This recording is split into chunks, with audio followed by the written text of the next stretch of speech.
You want me to start? No, no. Good afternoon, everyone. I want to introduce you to the 20th annual Winter Wonderland at Wolf Lake Festival. This is the first one by Zoom, so it will. So we won't be trampling around in the snow or skiing or what and birding or whatever we used to do at previous winter Wonderland festivals. But today we're just focusing in on the current video of AWLI's current video, and it's going to be. I'm going to ask Dave McGowan to introduce it, and then we'll play the film, and then we'll discuss it afterwards. And one of the things I want out of this discussion is maybe come up with a title for the film. So Dave, why don't you take over and introduce it, and then let me know when you want me to play it. Great. I'll make it short. We've got a 10-minute film about Wolf Lake. And from what I understood, we wanted to create a tool that we could use to extend the goals of AWLI through the film. So, we didn't make the film to make a film. We made the film as a tool to advance your goals. And right now, what we're going to watch is a rough cut. It's pretty much there as far as all the interviews and the messaging. The opening music won't be the same. That's copyrighted, and we want to avoid any trouble that way. So we're going to have a different music score than what we have right now. That's up on YouTube. But everything else is pretty much there. So the content is locked down. We're waiting for one more interview, and that'll be from Senator Durbin. As you can imagine, Senator Durbin's hands are kind of full right now, and we're just going to have to be patient. I think probably sometime in February, he'll give us that interview, and I'll edit it to about 1.5 minutes at the end of the film. And what we would like to do is to try to figure out today what our primary goal is for the film and who particularly we want to attract. Who is our audience? And that's a tough question, because the film as it is good for anybody that has an interest in Wolf Lake. But we want to really narrow our understanding of who it is that we want to engage through the film, because that'll help us in determining what the title of the film will be. The good news is that once all this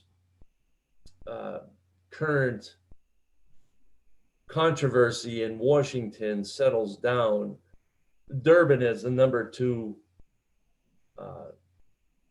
man in the Senate will have an extraordinary name recognition, and people will be, they'll know who he is, and they'll know that he's given some time to AWLI to advance their goals. And it's incredible that the senator and his staff have stuck with us. I've been in email contact with them, and they have always returned my emails saying, "Hey, Dave, we want to get this done.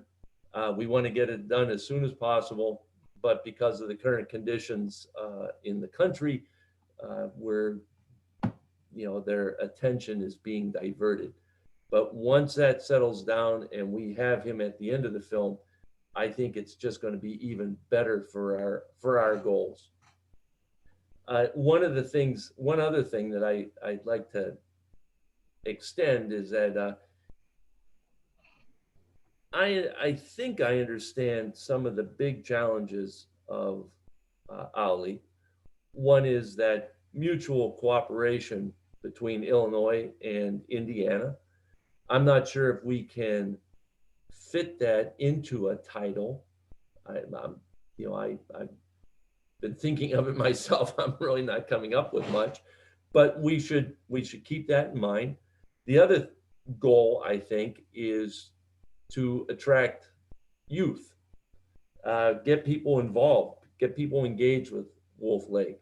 So there should be something of a open invitation to people to get involved. What do you think, Mike? Do you think that covers it? I think that covers it. Good. So let me go ahead then, and I'll start it. Just a second.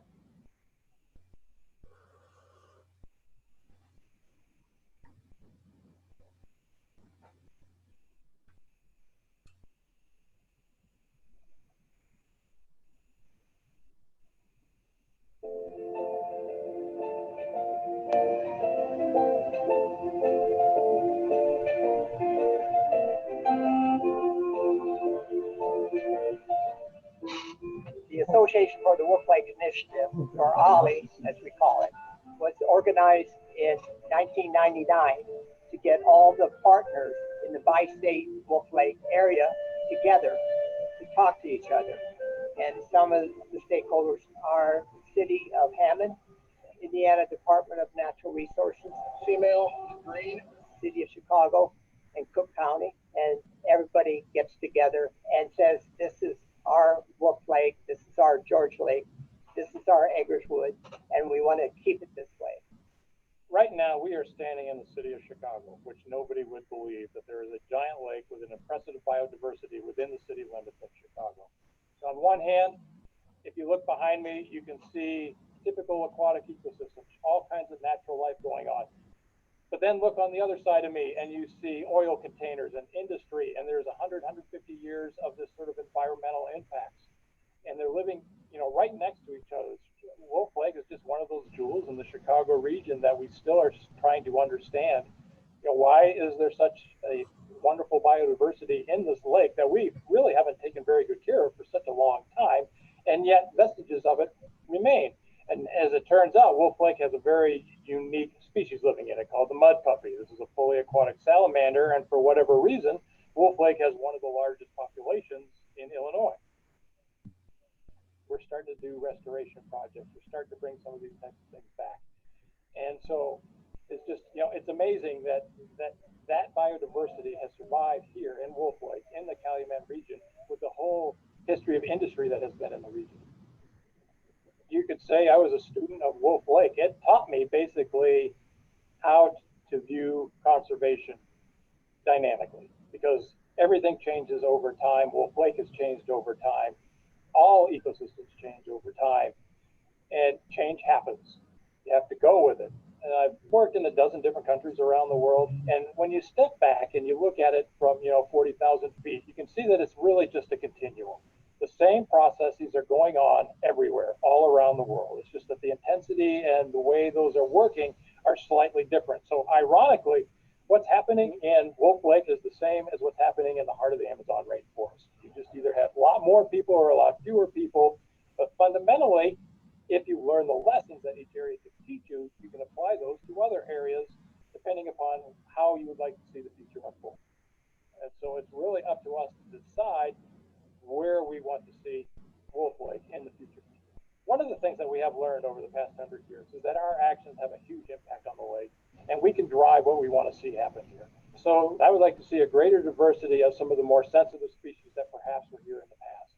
And that's going to be a challenge because it's going to require a bit more habitat restoration and some management along those particular lines. But people need to want to do that, and you need to have buy-in from a bunch of different groups to do that because of all the different groups that work on the lake. And so AWLI, or the Association for the Wolf Lake Initiative, one of these great organizations that ties together all kinds of other organizations that are working in the area to bring all of these different groups together so they can talk together and find common goals and common grounds. So this is Eggers Grove. This is one of the natural sites in the Calumet region. Wolf Lake is actually east of us. And another thing that AWLI is doing now is we are actually giving out scholarships to local teachers to bring their classes to Wolf Lake and start up an environmental ed program focusing on Wolf Lake or areas near Wolf Lake. And that way we get that generation interested in coming out to nature, seeing this, becoming involved, because 10, 20 years from now, they're going to be the decision makers. And if we can get students and others and the neighborhoods all involved in trying to conserve Wolf Lake and improving the environmental quality around here, it will improve their quality of life as well. I'm Carolyn Jackson, State Representative District 1, which is Hammond and Whiting. I'm currently on the Environmental Committee. So I was invited to go on a tour to learn about Wolf Lake and how important it is to the community. And nature plays a role in children's life because it gives them an outlet. It gives them a sense of enjoyment. You know, when you're outside, there's a calming and a soothing that comes over you. And those things will help children to come out and enjoy the outdoors. And then they will have a sense of love for it as they grow older. Wolf Lake is a sanctuary of wilderness in the midst of the urban core of Chicagoland in Northwest Indiana. And here we are surrounded by heavy industry in one of the most heavily populated parts of the United States. It's an oasis of serenity and beauty that can teach us the web of life is one. We are all interconnected. And I've always believed that by connecting with the natural world, I connect with my own deepest self, but also connecting with the natural world is important for human beings. It does contribute to our mental and physical health. The Hammond Port Authority under Hammond Mayor Thomas McDermott has devoted a lot of attention to the lake, has created some recreation amenities that have brought a lot more people here. So I think that having open lines of communication between the Association for the Wolf Lake Initiative and the Hammond Port Authority is very important, because people are going to want to live in a place that has access to wonderful forms of recreation. When I'm out on the water, my favorite place to row is the North Channel, where it calms down in the evening to where the lake becomes like glass, utterly serene. Then your spirit just kind of empties itself. The thoughts go away, the worries go away, and you're just focusing on each stroke, aware of what's around you, but not distracted by it. There's a kind of pure tranquility, a kind of serenity that comes over one at that moment. It's an oasis of serenity and beauty that can teach us to love all of the seasons. And when I first came to Chicago to go to graduate school, my first glimpse of the city was driving on the toll road. And from there, I could see this brown industry just spread out before me. I was horrified. I'd never seen anything like it. And then I came here years and years later and realized that in the midst of that ugly rust belt, there's beauty. Not just Wolf Lake, but the communities here, the working class homes, families, the churches, the organizations, which is mirrored by the diversity of Wolf Lake. This is a place of beauty. So we have a bright future because the Association for the Wolf Lake Initiative is connecting people to make sure that Wolf Lake is protected. And this bi-state cooperation is a wonderful opportunity to do that. The mission of the Forest Preserve of Cook County is to acquire, manage, and restore our natural lands for the education and recreational value for the public.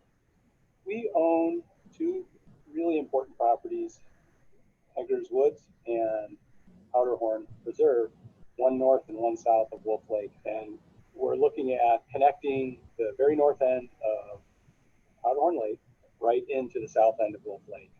And there's a number of different benefits to doing that. One is we're hoping to infuse some gene pool from Wolf Lake into Powderhorn Lake and invigorate the fisheries there.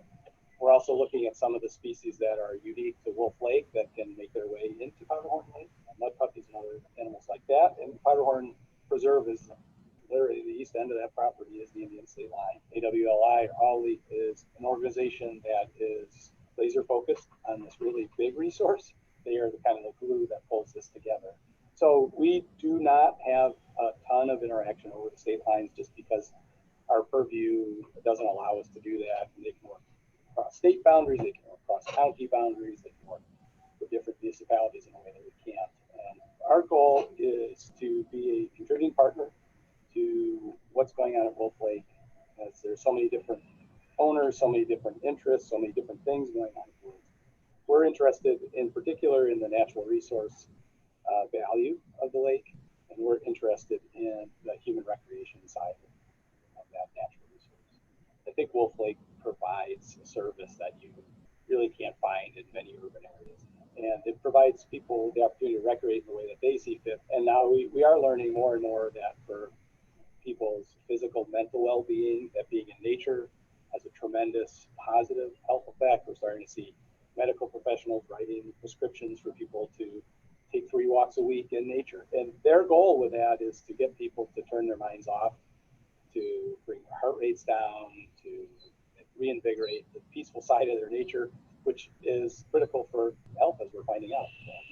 Nature provides the opportunity to relieve that stress, to immerse yourself in something different, shut your mind off all the worries, and just enjoy the beauty around you.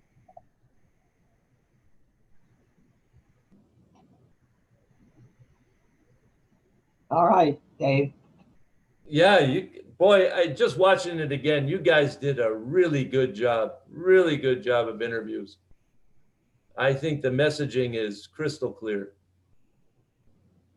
Yeah, I agree. I think the thing I'd like to talk about today also is beyond the title, was that once the film is done, how are we going to maneuver it? How are we going to use it to fulfill the goals of AWLI?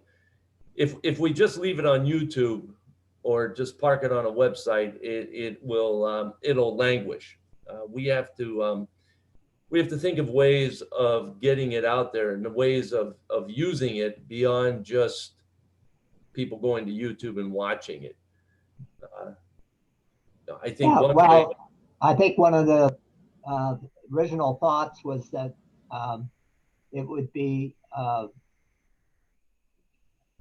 the film that we could begin a talk to a lot of the groups that I talked to, except in the year of COVID. But before COVID came along, we would, in fact, Richard and I would go out and talk to groups, and this will fit in perfectly with our talk to get other people involved and to seek donations and to and membership, and even trying to encourage others to become board members. So I think it has a lot of uses for AWLI, but others may have other ideas for it as well. So I'm willing to listen to that. I mean, I would say not this one as a standalone, but maybe in conjunction with some other videos from other organizations, you could possibly get some film time at things like Wild Things Conference, Chicago Wilderness Congress. Even if it's just playing over lunch or something in the background, there could be some opportunities at those. Another possibility is maybe showings at the One Earth Film Festival, or I think they may have just rebranded. I thought I saw an email along those lines, but anyways, that environmental film festival they do every year. Once again, this year, everything's all a kilter, but I think those are some other possibilities where this, with some other organizational promotional videos, that would go over well. Yeah. I'd like to interject, Michael, Yeah. that I found that my experience has been that showing the film, I mean, that's good. Anytime you're at a live event, you can show the film, that's great. But what really amplifies it is if we have a speaker, somebody that can talk about a particular aspect of Wolf Lake, such as Phil, talking about the ecology of Wolf Lake, show the film beforehand.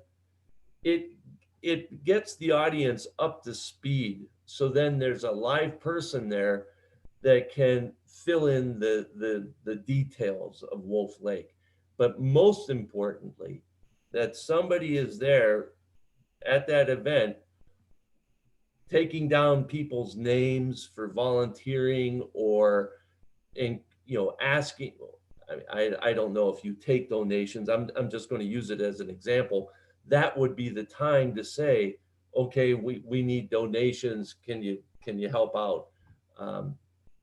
What I'm saying is that the film kind of gets people's attention, but it's really incumbent on whoever the speaker is or the people that are at that live event to follow up and make the ask. What you want those people, what action do you want those people to do?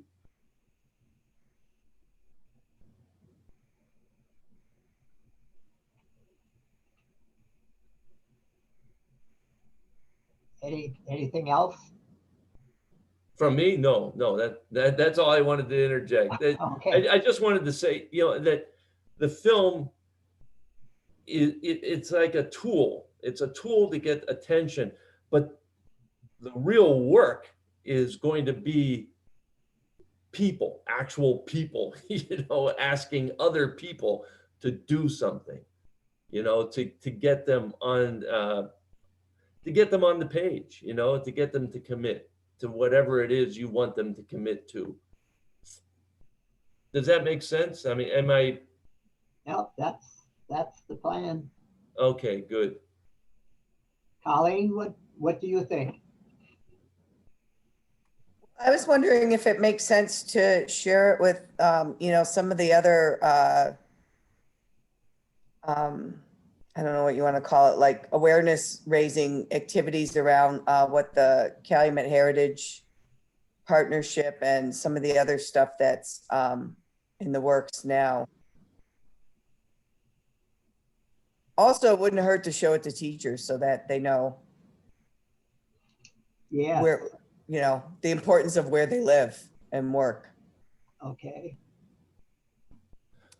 That's a good point. And I think that it would be in our best interest to contact representatives of any of those organizations that you suggest and get them to feel like they have some say in how the tool is going to be used before we actually roll it out. That way they feel like they're a part of the process. They're going to be more inclined then to be behind it when we do actually have it all together and we're ready to share it.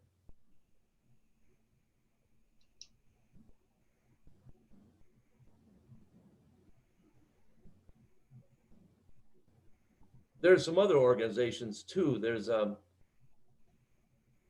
Culture and Science, or Audubon, the Great Lakes Audubon, to initiate a conversation with them before we start using the film, and tell them, hey, we want you to be part of this. Give us some ideas. How can you use this for your goals too? And do it before we roll it out. Again, just to make them feel like they've been engaged before the fact, and get them involved and excited about the film's potential.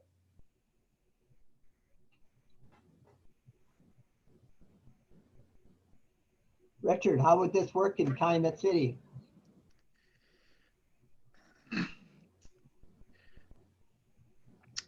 Well, I know, Powderhorn Lake, which was in there, is just a few blocks away from the border of Burnham. Well, it's in Chicago, but yeah, Burnham and Calumet City are just, a few blocks away with their borders right around there. So I would have to think about, who there would be most interested in that. Now that is the industrial area, some of it. So So I don't know how many residents of Calumet City there, but well, I'll have to think about that. Yeah, I was, have you been to the service organizations in Calumet City since you joined? I've been a couple times to the Calumet City Chamber of Commerce. How So how large a group is that? it's not very big. Yeah, I've attended their meetings years ago, but not recently, so I don't know how large a group that is. And, you know, actually, Powderhorn is in the village of Burnham. It's not in Chicago, Okay. so it's right on the border. But I think for the most part, most of it's in Burnham. It's not all of it. And what All right. about corporate engagement? Would any of them have an interest in promoting Wolf Lake? I don't think they have anything like employees group that might be interested in doing it. I do in our communications with the various corporations around here, the plants. We kind of stress the fact that the watershed is available to their employees, but it's difficult to set up a meeting with you know any large grouping of employees. So I think it's difficult to do that. But if somebody has some ideas on how to approach it, let me know, because that is something I would like to do, but I haven't figured out how to do it yet.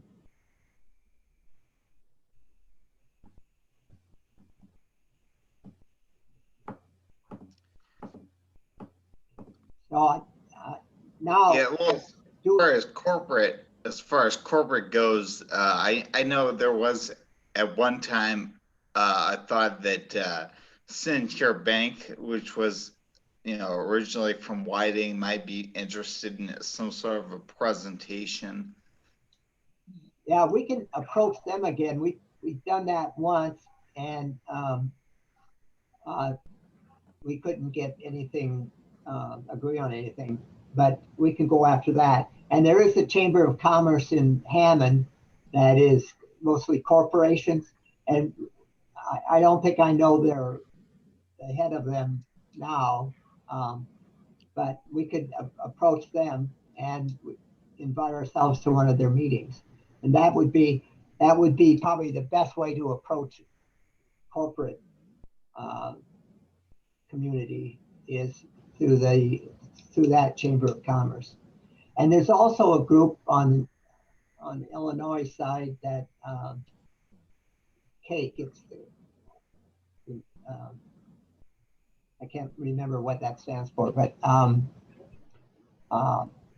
Ted, the guy that's in charge of that is Ted, and we could address them as well.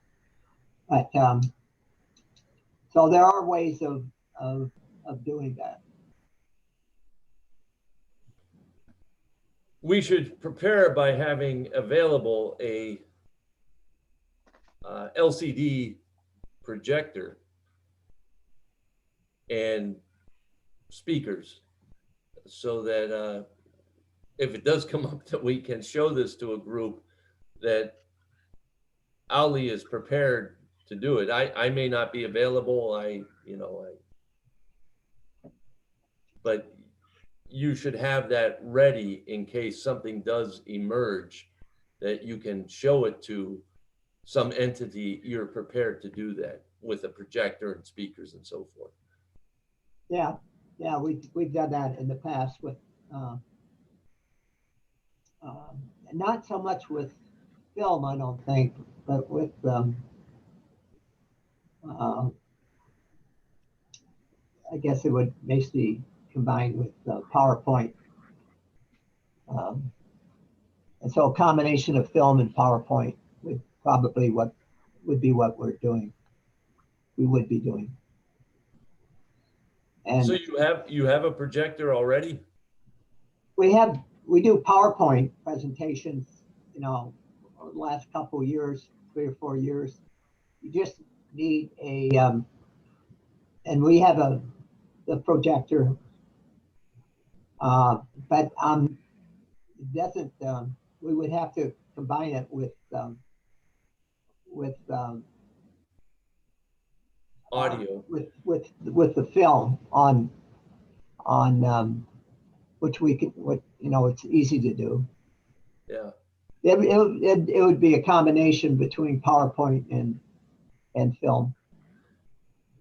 I like to make sure though that, it's two things. With the PowerPoint, you don't have any audio, right? It's just pictures and some speakers speaking. Whereas with the film, you'll need some sort of speakers. Yeah. Well, actually, I actually recently discovered that it's pretty easy to combine a audio recording with PowerPoint slides in the same file. So you could have it where there is the audio played in, whatever sequence. Good. I'm not an expert on projection. I'm just trying to bring up points that, we should probably think about and be prepared for. And so we come down to what's a good title for the film. If you can't think of anything today, you can send me an email. I kind of like what Joan Christ, she referred to it as an oasis of serenity and beauty. Yeah.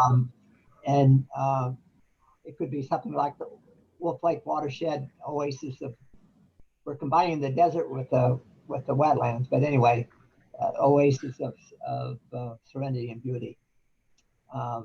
But if others don't have suggestions now, they can just, if you think of one, you can email me. And we probably should give a prize for the one that comes up with the best title. But let me think about that. The prize, that is.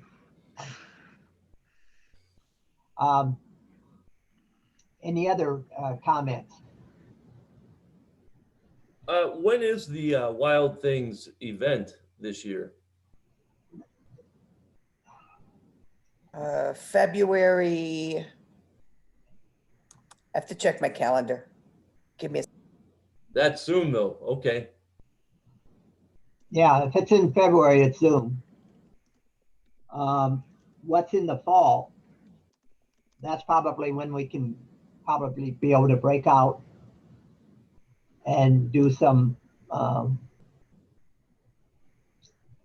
meetings then. But we'll keep reminding our board members, and that includes Richard, Phil, and Colleen, about suggestions at that time of year.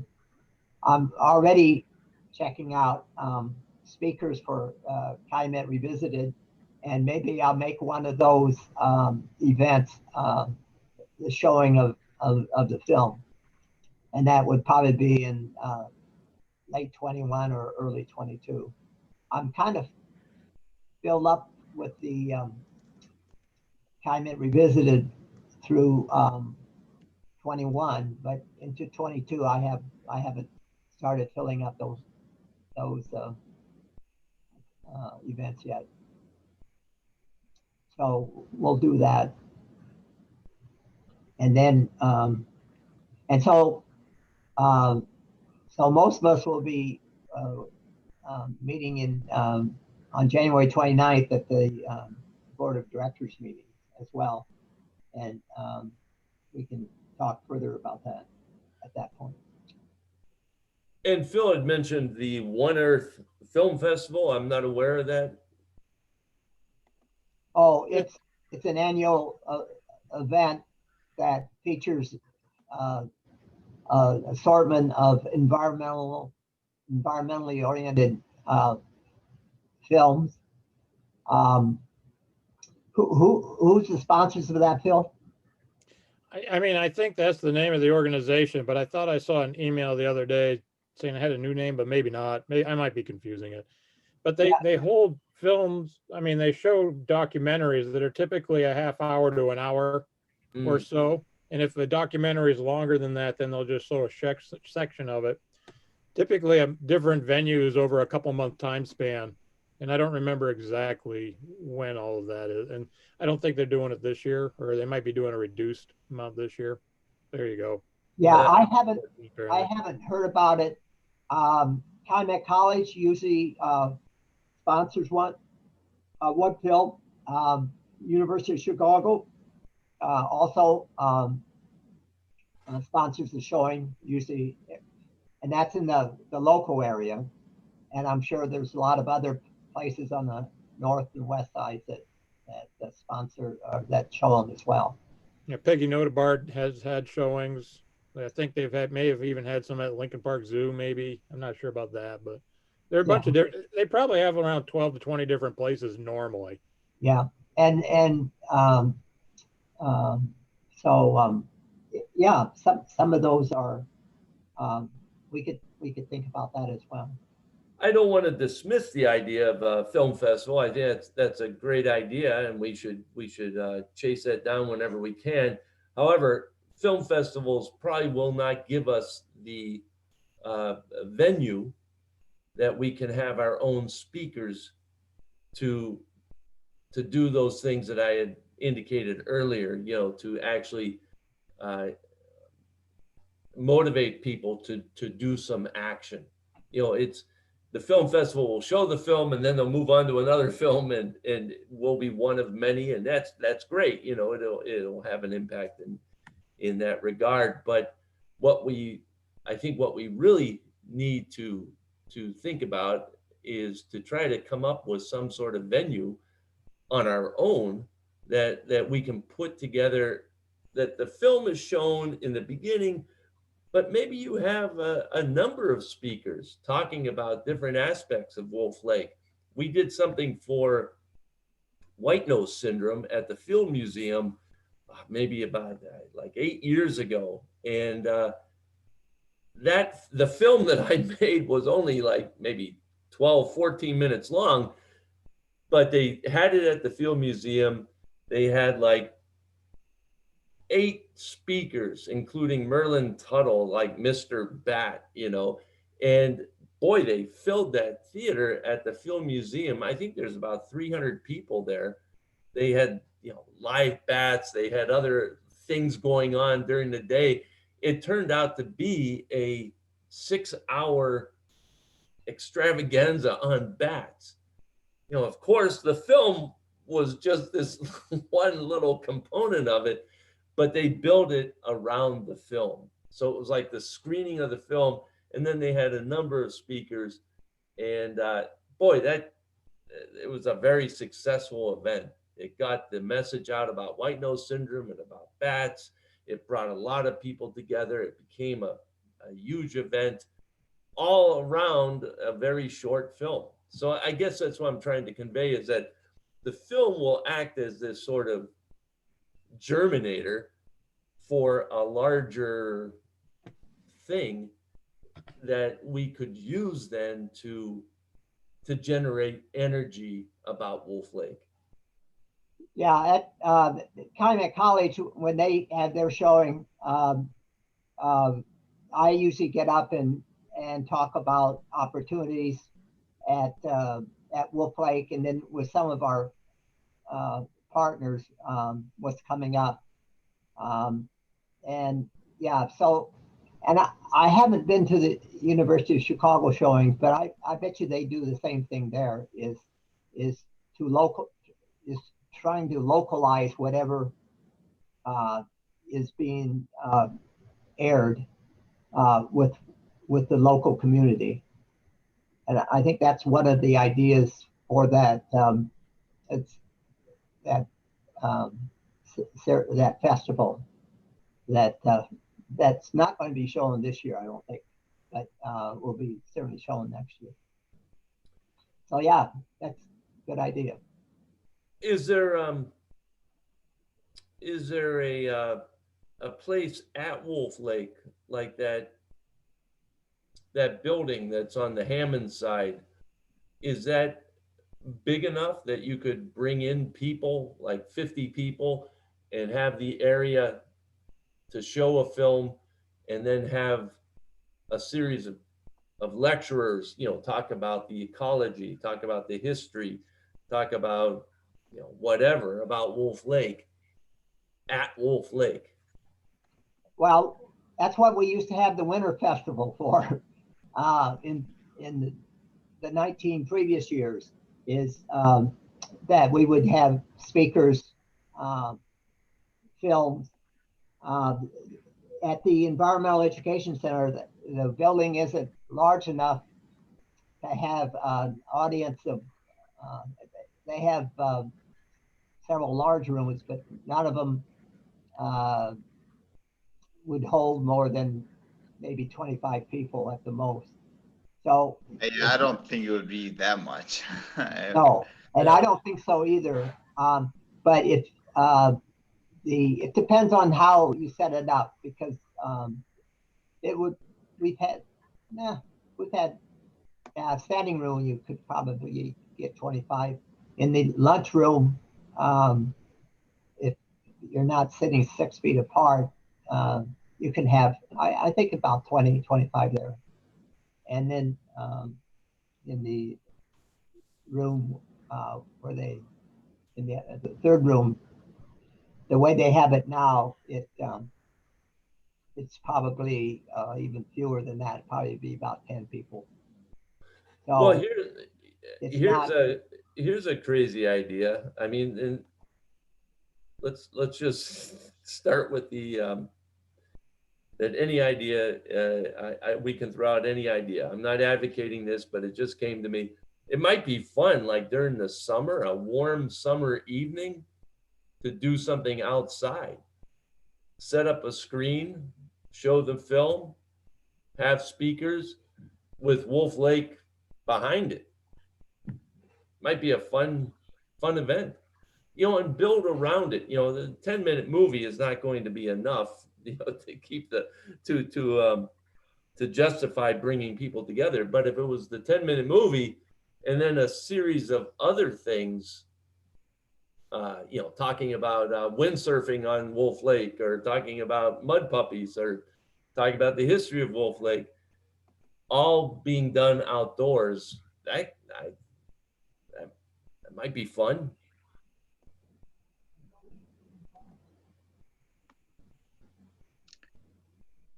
Yeah, we have. I mean, that's kind of like the idea behind the festival, the Wind and Water Festival in the summer.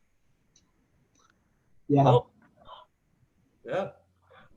I wasn't aware of the Wind and Water Festival. It's something you could do whenever you're able to do that festival again. Yeah. Yeah. But if you're going to show the film, you'd probably do it in the evening. Yeah. And then you would have, so it's a possibility. I think we have to find a location, and then I don't know if the city of Hammond would give us permission to use their space. But we could, well, they're talking about outdoors.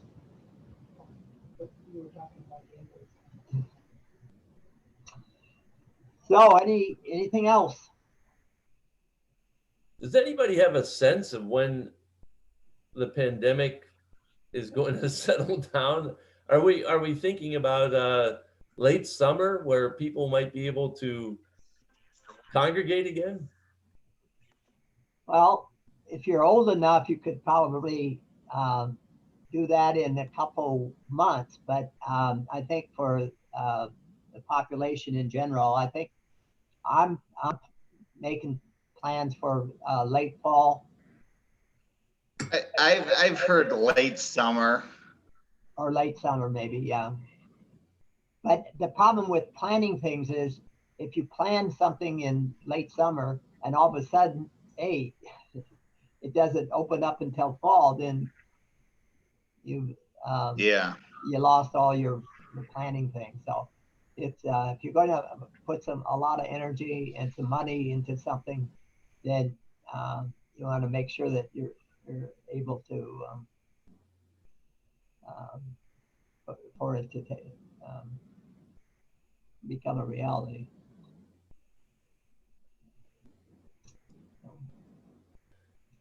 Okay, well, I think we've had our showing and discussion, and so Dave and I are still looking for suggestions for a title, and